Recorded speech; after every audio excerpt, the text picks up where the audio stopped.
bit for me. Let me know whether we are in Will or do. not. Yep. And looks like we're about to go into YouTube. I'm going to also just check on social media. We started a few minutes earlier, guys, to get the stream set up so it doesn't interrupt the actual show. But we'll just check on who's around. I'm just going to... Hi, Paul. Paul here. Hey, PH, how you doing? Hey, I'm all right. Good, mate. Mate, we are... let me just have a look and see if I can make this Zoom thing do what it's supposed to do. I don't know why. I'm not the dumbest guy in the world, but I just struggle a little bit. Hey, Alexis, how you going? Alexis is with no powers. We'll fix that up for you, Alexis. We're going to give you some powers. We're going to give you superpowers. Attendees, Alexis, more. Promote to panelist. That's what you do first off. Orlando's on. Promote to panelist. Hi, Simon. How you doing? Hey, Swee. Hi, guys. Nice to see you all in. Tiramurthy, welcome. I think you're new to me. Welcome along. Nice to have you on board. John, nice to have you in as well. I guess you've just come straight out of the session with Julian. Helen, nice to see you as well. Gary, we must continue to have a chat. I haven't heard your message, by the way. I will have a look at it, no doubt at all. We are live on YouTube. We are live on YouTube. Look, I'll check the other social media reasonably soon. I'm going to just share a chart for a few seconds until we get to 1:15, in which case we will talk to Alexis on fundamentals. Looks like we do have a pretty big team, and I was a bit concerned. I know, Orlando, you've been at your mum's 40th wedding anniversary, haven't you, tonight? Exactly. Dad, the way it works. Both of them.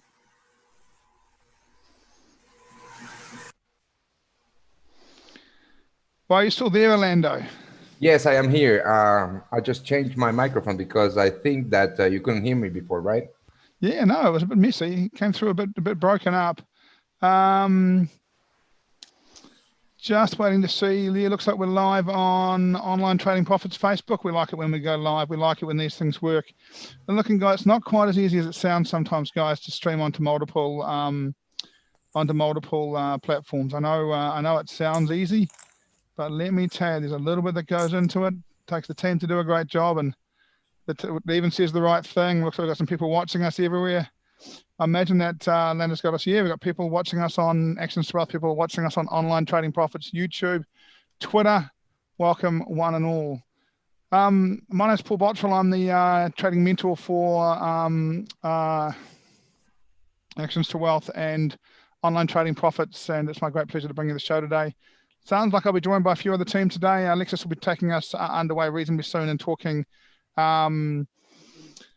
fundamentals, and we have Orlando going to have a look at some charts. We do have Paul Hutton and Geoff in helping me out for the first hour. They may wander in and out of the out of different roles during this time, and will give us some help if there's any gaps to fill up any content as well. Thanks for turning up, guys. Alexis, Jackson Hole, interesting time. Boy, we came out of that in a weird way. Yes, I agree. A lot of before, nice Alexis. movement. Yeah. Yeah, I've never seen it though, Alexis, where you come out and there's some areas where you see absolute dollar weakness, and there's other areas where you seem to see dollar strength, and you're just like, so pound, Kiwi, Aussie just smashing through levels, indices smashing through levels, gold going nowhere. It's a strange look for mine. It really is.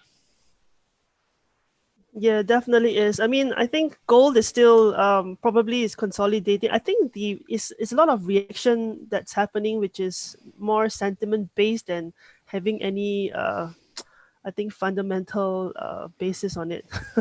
Okay. Yeah. Over to you. Let's hear fundamentals, Alexis. All right. So thanks, Paul. And okay, so I guess the Jackson Hole Symposium was this weekend, and I mean, we probably will see a couple of gaps happening on Monday, but it's really a question mark as to which direction, because it really depends on, like I said, it's a very sentiment-driven move, and I think coincidentally as well, the Japanese guy also kind of quit over the weekend just before Friday. So I think this week, while the symposium is going along, I would like to actually take a look at the Bank of Japan, because being a risk-on currency, I think there is a lot of speculation on whether or not will him quitting affect the Japanese yen itself. So just going to share the couple of stuff which I think the senior traders will probably know, but I guess for new traders, it's really about why the Japanese has such high debt, but how come it's still pretty strong in terms of being a risk-off currency. So I think just a brief fact that it is the fourth biggest GDP in the world. And among the Asian currencies, it's one of the largest traded Asian currencies, not including China, because China is a closed market, so we're not trading it. And this is actually very similar to an Asian proxy in terms of sentiment. So if the economy of the world sees Asia doing well, it actually does boost the Japanese yen, because it does kind of act as Asian proxy as well. So that's the interesting part, where moving from now out of the COVID, or maybe through the COVID period, and the Asian currencies or the Asian countries handling COVID seem to be holding its own. If you compare number of deaths, you compare number of infections. I mean, there are resurgences, but I think the Asian countries are doing their best in trying to manage this, and I think it is also reflected in the yen strength.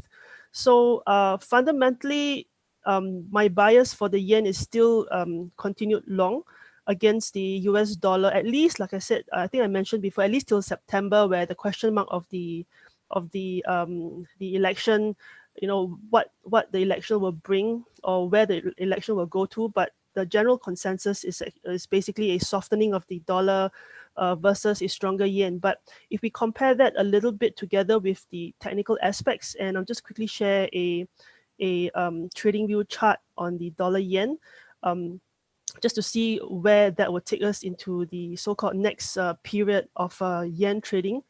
Okay, I can't quite share it, but it will be great if, I think, Paul, you could change it to a dollar yen chart on either a daily or a weekly time frame. Yeah.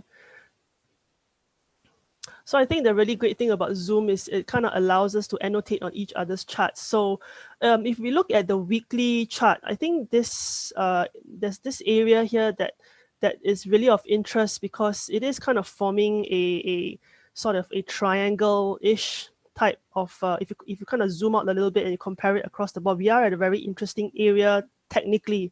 And so if we kind of layer on the fundamental bias to it, should the continued perceived weakness of the dollar versus the risk-off currency strength of the yen, should it break through this level, I think it has quite a leg to go to, which, if taking advantage of it on the shorter time frames, it will be really interesting.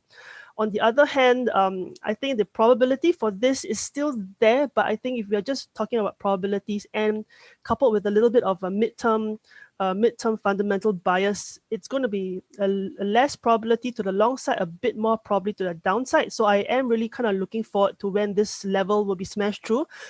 Maybe not next week, but along the coming months, as the new leader on the board of the Bank of Japan, on the monetary to like handling, because according to the news I read, in terms of monetary policy, Abe's monetary policy seems to be acceptable in their government, so they're not looking to diverge from the policy as of now. So a lot of the news speculation is saying that, yeah, we've got a new guy stepping up, but it looks like there's not going to be any major changes on their monetary policy, which is why I think they still will have a chance of a continued strength of the yen in terms of just comparing versus the perceived weakness of the dollar. Yeah, thoughts, anyone, on trading this interesting dollar yen chart? I think on the shorter time frames, it should be interesting on next week's chart for the dollar yen.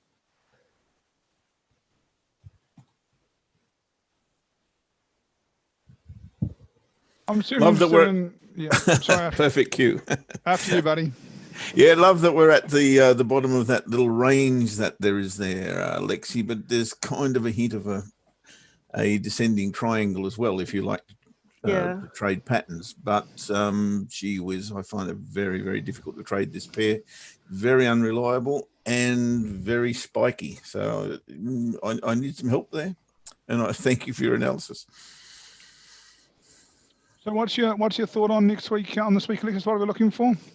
I think medium term, I'm still bearish on dollar yen, but I think next week at the technical levels on the shorter time frames, it will be interesting because there are opportunities for retracement, especially on my favorite time frame, the H1, where last Friday I think the H1 closed off with a very sharp dip against the yen. So the dollar yen was virtually like shot down.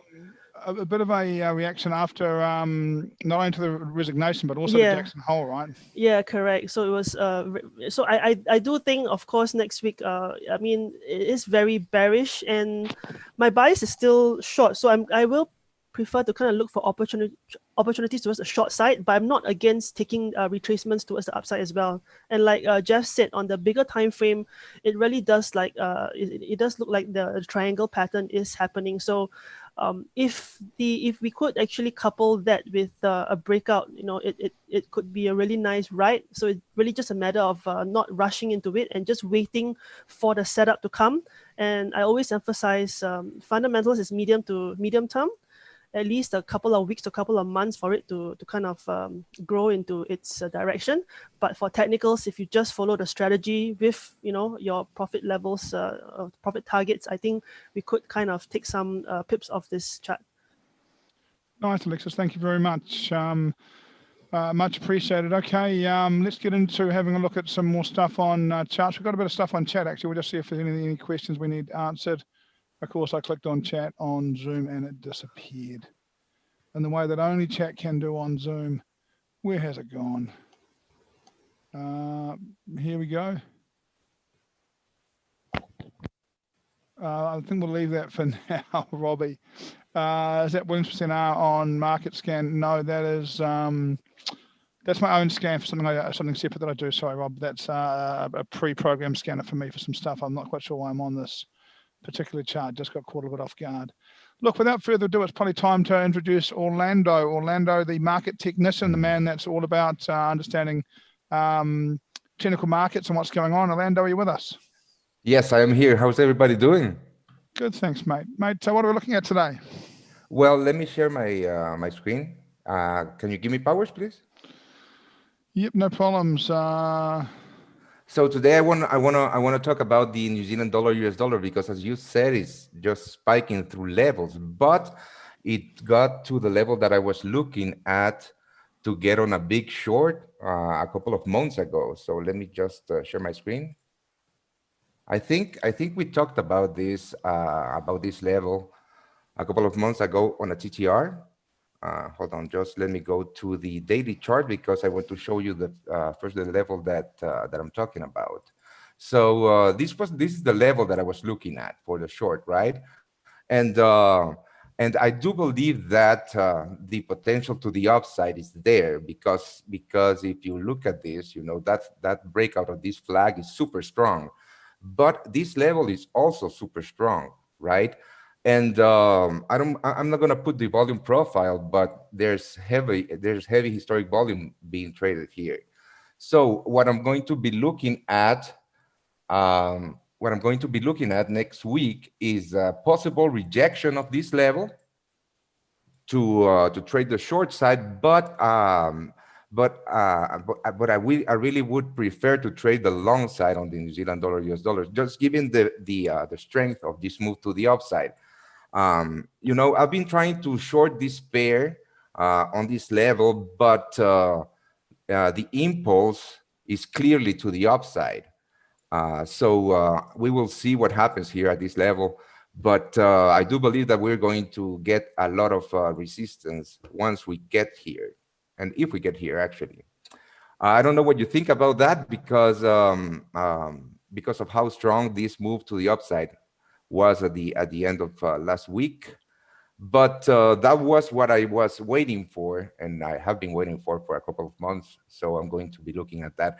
And if we go to the daily again, if this actually plays out, the potential to the downside is quite massive, right?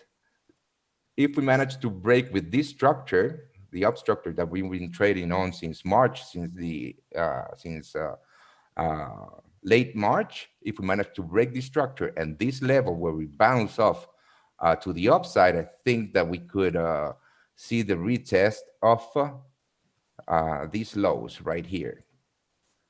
But again, given the strength of this move, just look at the daily candle on Friday, so strong, right here. So this candle is super strong, and I really don't know if I am going to be able to play this on the short side, right? Given the fact that the US dollar is currently at the lows right here. And this is the other thing, right? You were talking about how weak the US dollar has been and how strong equities have been, and how metals are lagging the move, right? I am still long bias silver. This is the other market that I wanted to talk about. And when we finally broke with this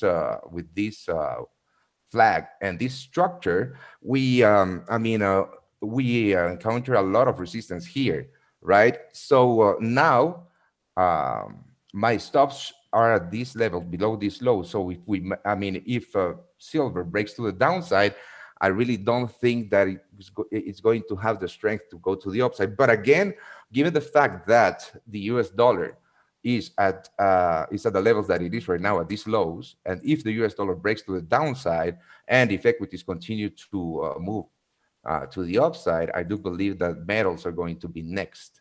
And the level that I'm looking at to take some profits off is the 25.50, which is this the previous highs.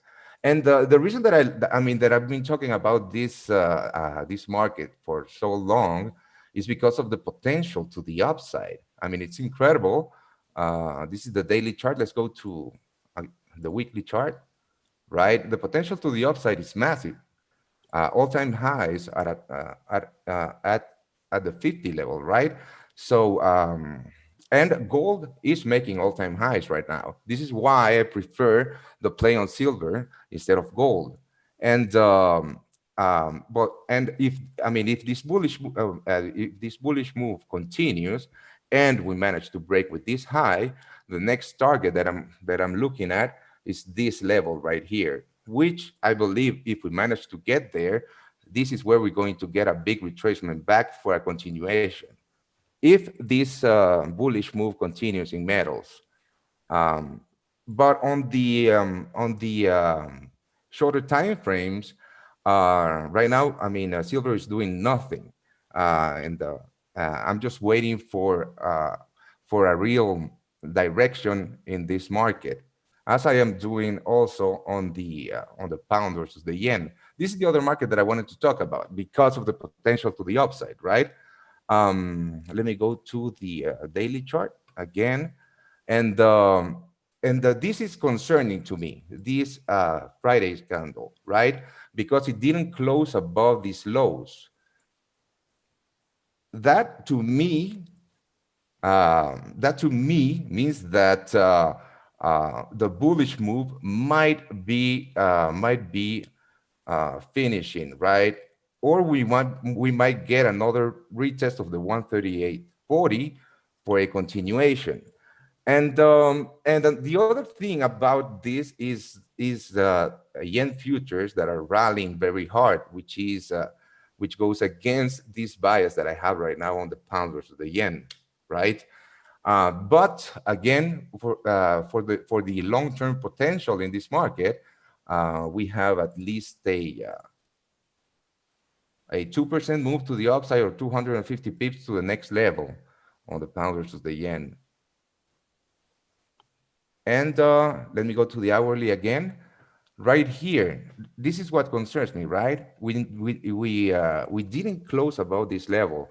So if we get some bullish action on the yen next week, I believe that this bullish move will be out of fuel, and I will be looking for shorts. Now the US dollar, I don't know what you think about the US dollar, but after Jackson Hole, we got we got the retest of these highs, and then boom, a complete flush to the lows.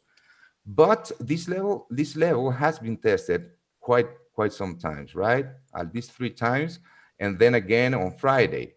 And if we go to the higher time frames, let's go to the 3-day chart so we can actually see the levels that we have lower. If we manage to break with this level, I think that we might test the 91 level again, and that could fuel the bullish move in metals that I'm waiting for. Again, the other thing that concerns me about is this consolidation at the bottom of this structure, right? It looks more like a reversal pattern. I mean, if you trade patterns and if you look at the market with, if you look at patterns when you are analyzing the markets, it's very clear that we have a flat bottom right here and somewhat of a wedge, which might be a reversal pattern for a break above. But again, the fundamentals do not support the bullish bias in the US dollar. So what I'm doing is I'm just looking at the US dollar every single day to see, to see if we manage to break these levels to the upside to get a bullish direction, or these levels to the downside to get a real move a real bearish move. And if we get that real bearish move, I think that would trigger the bullish continuation in metals. But for the time being, I mean, this is a waiting game for me, for the time being, right? And just protecting these bullish, these long positions and these bullish bias. And again, if we manage to, if price breaks with this this level, which is very important, and this is the reason that this is the key level to me, the 2620. I'm going to show you. If we go to the 3-day chart, I think we have to go to the weekly chart actually. And I'm going to grab this. If you look at this, look at this base from September 2011, and it broke in April 2013.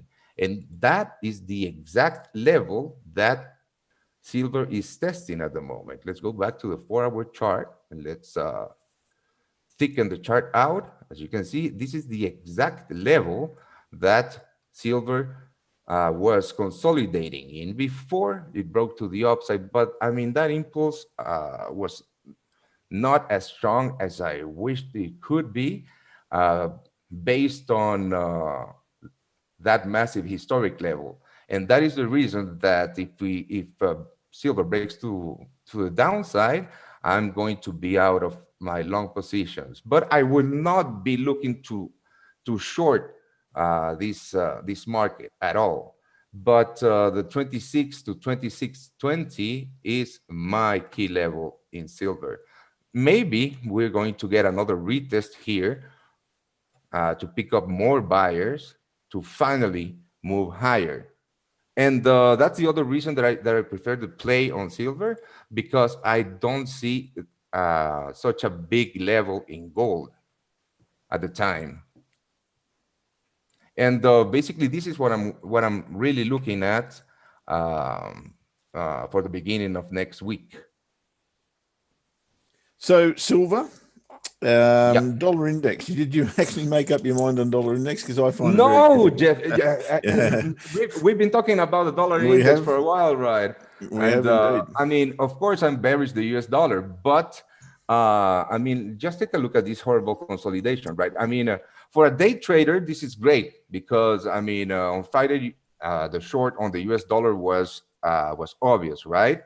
And as a day trader, you can actually trade this range. But if we're looking for long-term positions, there is actually no execution while the US dollar is trading inside this range, for me at least, right? So I'm waiting for a break to the downside, for a real bearish move, or a break to the upside for a real bullish move. And I mean, if we break to the upside, actually, I wouldn't be looking for a real bullish move if we break with the 93.45, because the my key level in the DXY, it is the 94 level. These highs right here. So to me, it's a waiting game to see some real direction in the US dollar. Well, based on the DXY, of course. Yeah. Well, there is a direction, but I think both you and I are waiting for it to actually get a retracement of any kind, of just some kind. I just want to do it.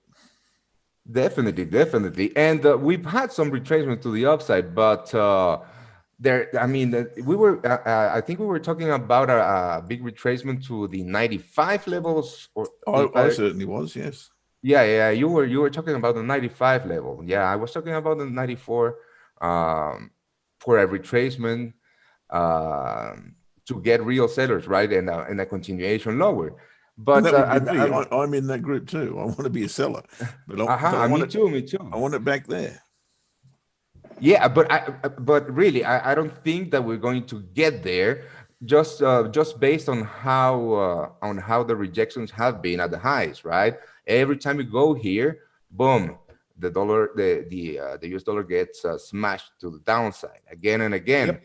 But again, when we get to the lows, the fuel or the bearish just ends, right?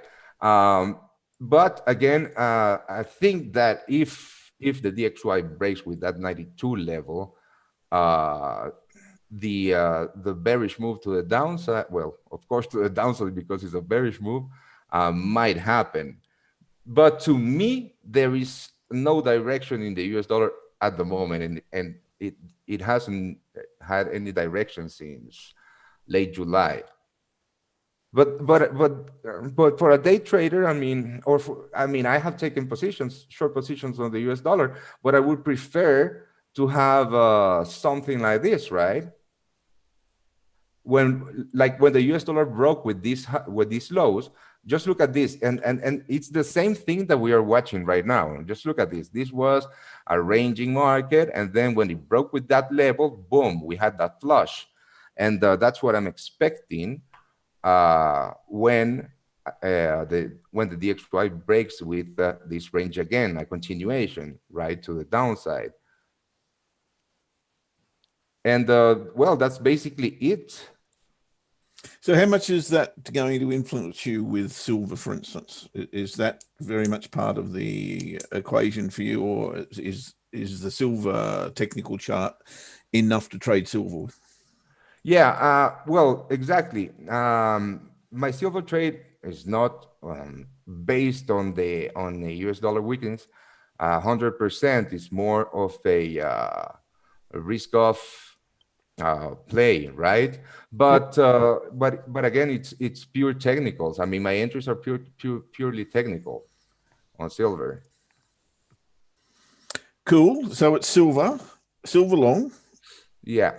Dollar index or dollar per se, short if it breaks the level, or long if it breaks the level. Well, actually, I don't know if I would take the long if it breaks to the upside, right? I would wait for a retest of the 94 or 95 level, as you were talking about, and then look for that big short. Okay, Big Short sounds like a movie. Exactly. So those £2 yen was the other, yeah. Very, very clever, Geoff. Sorry, I'm just running out of big ideas, mate. Mate, it's interesting. Orlando, it's interesting as we get ready for this week, isn't it? With Jackson Hole and the inconsistent move, just where it's going at the start of this week is. I just want to say at this stage, I think if you're not an experienced trader, Monday and Tuesday are watching days. We need a bit of clarity around some of this stuff, don't we? Yeah, we do. But the thing is that, I mean, and if you have trades open, I mean, manage accordingly. But looking for new positions might be a little delicate. Yeah, I think so. It's one of the things where because the move coming out of Jackson Hole is so unequal, someone's right and someone's wrong here, and the market, I just can't see it staying disjointed like this. For me, it's disjointed. For me, it's not dollar long or dollar short. It's a bit dollar long and a bit dollar short.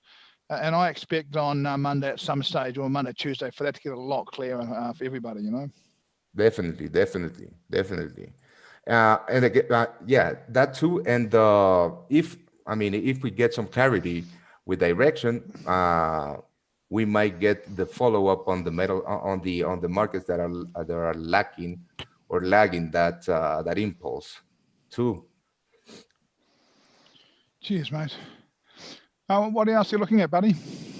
Well, let me see. I'm also looking at the US dollar Canadian dollar. Actually, that's a good level that the US dollar Canadian dollar is at right now.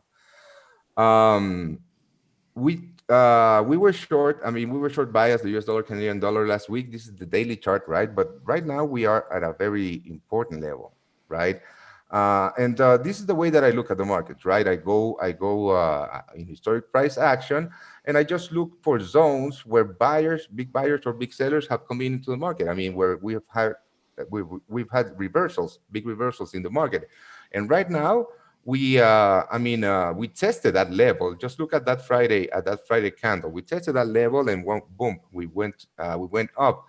Now, I wouldn't be a buyer on the US dollar Canadian dollar, just given the fact of the massive move to the downside. But on the lower time frames, if let's go to the 2-hour chart. If this was actually the short, that's fine. If I just look at this pattern right here, if price breaks, retest this level, we might get an opportunity to buy this market and hopefully break a retest of this level too. But again, it's I see it as catching a falling knife. And the other reason that this might be a possibility is because of how low, again, I'm going to go to the daily, the US dollar Canadian dollar is, right? And we from high to low, this has been an 11% move to the downside in 3 months, right? 3-4 months, and without any real retracement, just this one right here, which was, let me just get the ruler again, which was about 3%. So if we just look at the moves and the pullbacks, from this high to this low, we had a 9% move, and then a 3% the pullback, and then this move is about 5%. So if we're just looking at symmetry in the market and just measuring the moves, we might think that there's still room, or there's still room for more moves to the downside. But this level is so massive, to me at least, that I expect, it's not that I expect, but we might see some bullishness here and quite a big pullback, maybe to this level right here. I mean, this is what I'm looking at, right? A pullback to this level, and then a continuation lower, okay? And because of how big that pullback might be, it could be an opportunity to go long if this plays out, right? But I'm just waiting and see to. I'm going to wait and see Monday, Tuesday, how price reacts to this level, and if we manage to break with these lows, because the first thing that I do is I go to the higher time frames, right, and look for my key levels, and then I go to the lower time frames and look for immediate levels, right? And it's very clear that we have this consolidation here with this level of support, and we broke down this level. And if we manage to break above this level and rejected it, we're going to get a good risk to reward opportunity for first targets here, even though that this move is only going to be 85 pips, right? But if we grab this long for a retest of these highs and just hold on to a portion of our trade for a possible continuation higher. We might, and of course, if this plays out, we might get in on a nice swing trade on that pullback in this very bearish market. But again, it's the same thing as the New Zealand dollar versus the US dollar. That move is so massive, that bullish move is so massive, and that close on Friday was so bullish that this short idea that I've had and that I've been waiting for, which is also in a very, very strong level on the daily, might not play out. So I'm just going to wait and see how price reacts to these levels. And if I get an entry based on a reversal pattern, and if the risk to reward is there, and if price creates that pattern and breaks with that pattern, that might be a good opportunity. But again, we are looking at reversal trades right here. So that's the reason that I'm going to be very patient, and then I'm not going to be jumping in aggressively on these ideas. I need to see some kind of a rejection and a pattern to create for me to actually have an entry with a good risk to reward ratio. And yeah, I mean, basically that's what I'm looking at the moment.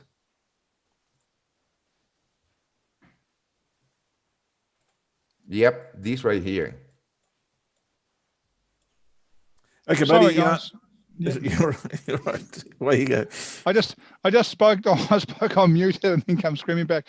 Simon asking if the New Zealand dollar US dollar bar is an exhaustion bar, and look, Simon, you know, it is approaching a level. I'd feel like it was more likely to be an exhaustion bar if it was just retesting that previous high, but I think as well that you know, the New Zealand dollar bar is, you know, look, people sometimes get confused and think what happens in New Zealand has some effect on the price of the New Zealand dollar. That is a Jackson Hole US dollar weakness move, and you know, the Aussie went the same kind of distance, and I think it's a fundamental move personally, and you know, we're likely to see a reaction to that more than the chart pattern at this stage is my expectation. Look, we've got Paul Hutton in the room. Julian's not in at this stage, so we might have Paul jump in and do the guest role. PH, you got a couple of charts you can take us through. As far as I can see right now, we're also without Ainslie, so we'll come to PH and go for 5 or 10 minutes. Then we might have a bit of a team chat about a chart, and we'll go from there. Yeah, thanks, Paul. I will show you some charts, definitely. And the first chart I want to look at here is the pound CAD, and this is a weekly chart. This is a weekly chart for pound CAD, and I've noticed that. Well, and by the way, I've got two things on my charts, right? Two indicators on my charts. One is the 200-day EMA, exponential moving average, which I just use to determine overall bullishness or bearishness, apart from price action, and I've got the monthly pivot. And generally, if price is above both of those, I'm bullish. If price is below both of those, I'm bearish. And if price is between them, then I'm usually undecided. So, look, I think a few weeks ago I was watching the euro pound with some interest, and the euro pound did the opposite of what I was expecting it to do, and so now I've turned into a pound fan. The pound US dollar has been a good trade. I think we took that on the Daily Wave Rider with the Daily Wave Rider group earlier last week, this week, and we're doing fantastic on the pound US dollar. And I'm starting to look for crosses now. That is still going to benefit from the relative strength of currencies like the pound versus relative weakness of other currencies. And I do tend to agree with Orlando that the the CAD itself looks a little bit overextended to the downside, and could potentially have some retracement value there. And of course, if that happens, this pair will also benefit from that. So what we have here in terms of chart patterns, we've got a kind of a flagpole here. We've got I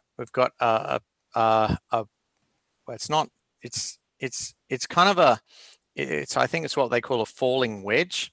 And it's not quite at the top of the flag. It's kind of, like someone's pulled the flag down a little bit, but you can see it's undeniable on the bottom here, and on the top you've got at least 3 touches, which means I can draw these trend lines here with some legitimacy. And on Friday we broke out of that. And so we're above the monthly pivot, well above the 200-day moving average, and we've broken out of this consolidating area here. Now, if you want to be optimistic about this, if you measure the flagpole here, it's about 900 pips.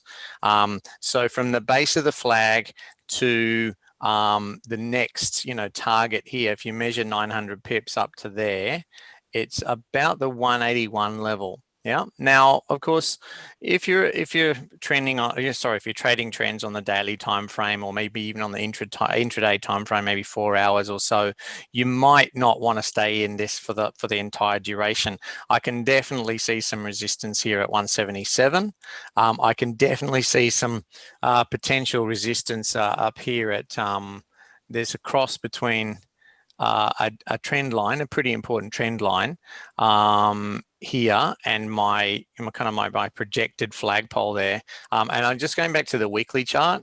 You can see that there's also a trend line here with 2 touches.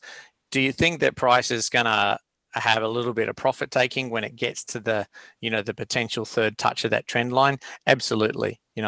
But if it happens to break through that level of, probably around about maybe 179 or so, then we could head up all the way to this 181 level. And I went back and I looked at that target and saw see if I could find some horizontal, historical horizontal levels that also coincided with that target. And I found a couple of them there, back in 2014, 2016.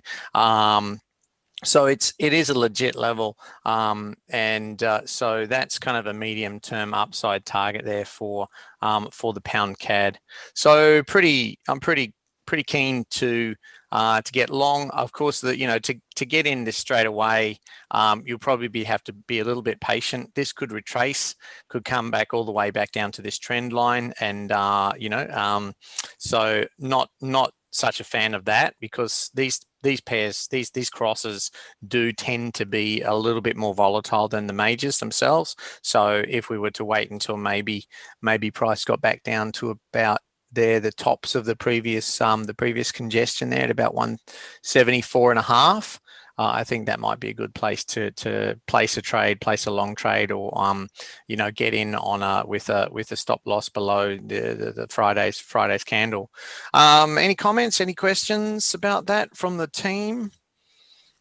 Mate, I totally get your technical reasons, but you're a massive fan of relative strength, I know. Why the poor old CAD? Why not? Right. Okay. Well, Geoff, or not the yen or the Swissy or the. Geoff, great question. Okay, let me answer that question for you in pictures, mate.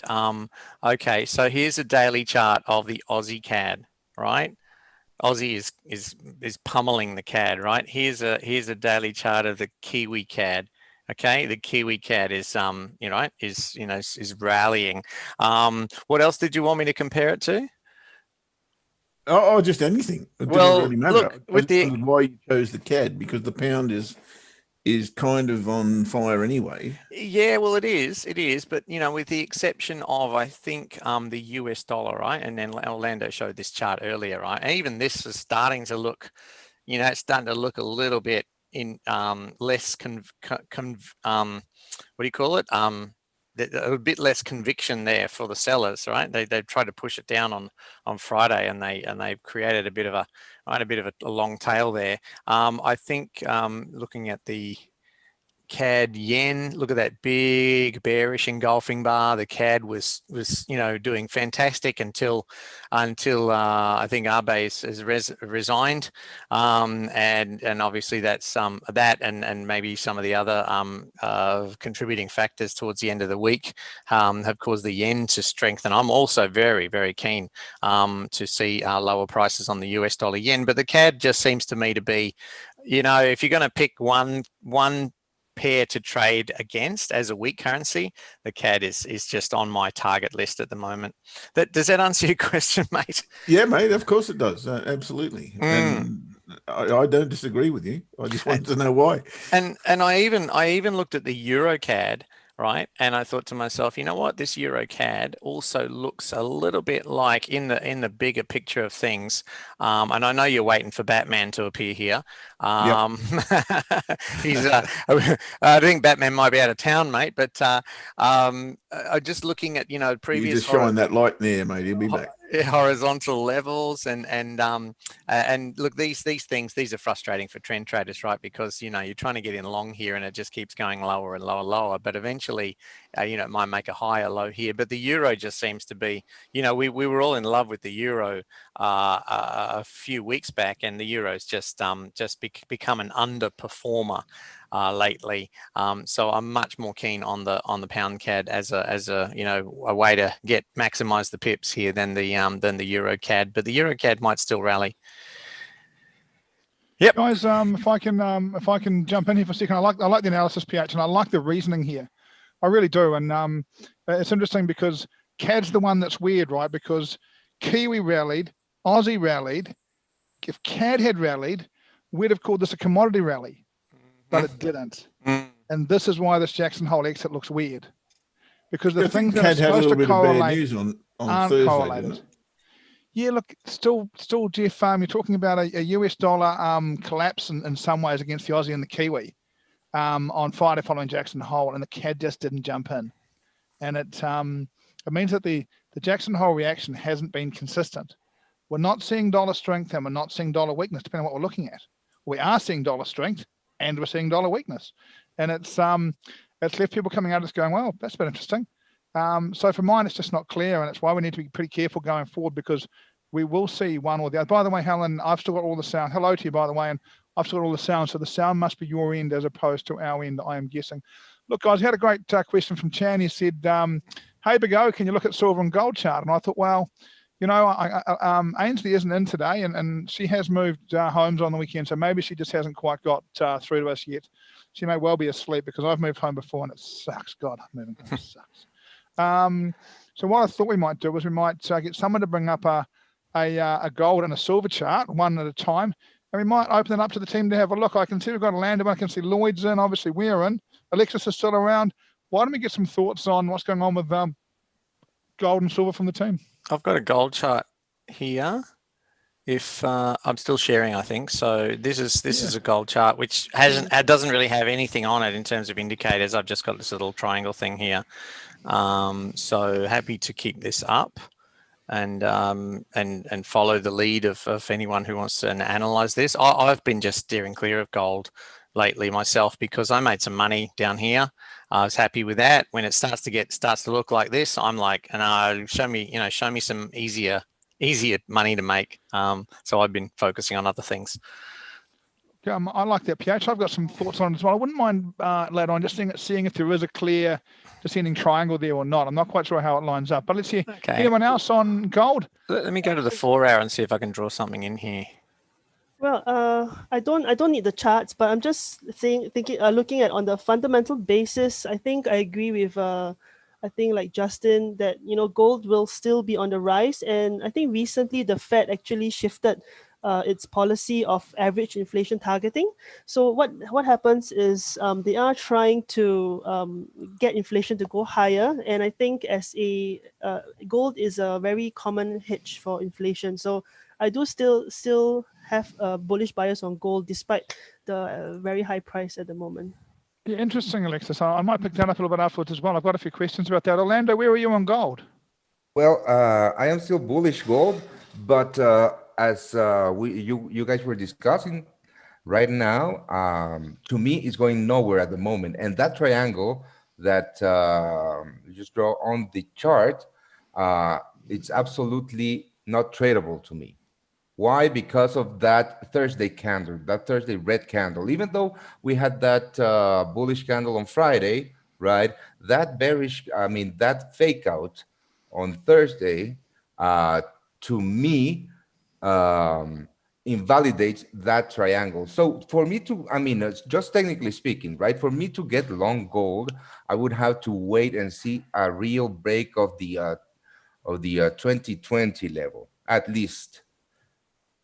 Because I consider that, I mean, if you're long gold from lower, that's fine. But right now, I do consider this this trade too speculative at the moment. I like that as well, Orlando. Sorry, Geoff, after you. Sorry, mate, I didn't say anything, and whatever I say won't be meaningful on gold, because I'm probably more qualified to comment on ballet, and I've never seen one. I never will. So, Lloyd, was it you? Who was coming in? I heard someone coming in. Lloyd, any thoughts on gold from you? I can offer my 3 cents worth. Can I just share another screen? You certainly can. Yeah, so keep this chart for me. But Lloyd, do you need any He's powers? got it. You're okay. You're okay. Cheers. Thank you. Yeah. So I do use the sentiment sometimes at times just to gauge the market reaction. Just to share is that whenever I see that these are retail trader sentiments, by the way, it's not institutional side. Yeah. Yep. So whenever I see that the retail sentiments are really extreme on one end, I tend to be very careful. So now the retail traders are 75%